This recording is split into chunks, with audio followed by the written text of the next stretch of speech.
జై శ్రీరామ్. మహాగణాధిపతయే నమః.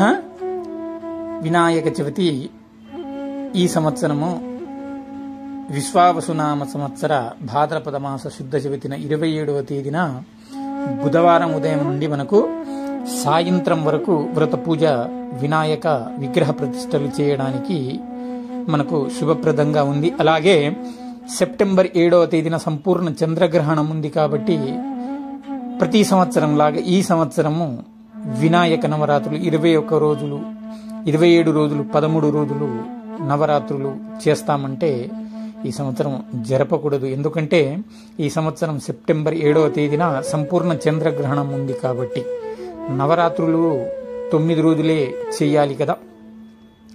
ఎందుకు గ్రహణంలోపే వినాయకుని నిమజ్జనం చేయాలి అంటే మనకు ప్రతిష్టలు అనేవి 2 రకాలుగా ఉన్నాయి.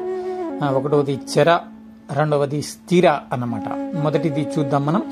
చర ప్రతిష్ట అనేది మనం వినాయక నవరాత్రులు అలాగే దుర్గ నవరాత్రులు ఏదైనా తాత్కాలికంగా విగ్రహాలు నిలిపి వాటిని పూజలు చేయడం చర ప్రతిష్ట అంటామన్నమాట. అలాగే స్థిర ప్రతిష్ట అంటే శాశ్వతంగా ఆలయం నిర్మించడానికి మనము స్థిర ప్రతిష్ట చేస్తూ ఉంటామన్నమాట. అయితే ఇక్కడ విషయం ఏమిటంటే గ్రహణకాలం తర్వాత మనం ఆలయాన్ని గ్రహణ దోషం పడిందని శుద్ధి చేసుకుంటాం. అయితే చిరప్రతిష్టకు శుద్ధి అనేది ఉండదన్నమాట. అందుకనే ఆ విగ్రహాలకు మరి పూజ పనికిరాదన్నమాట. కావున వినాయక నవరాత్రులు అనేటివి సెప్టెంబర్ 7వ తేదీలోపు వినాయక నిమజ్జనం చేసుకోవాలి. సర్వేజన సుఖినో భవంతు.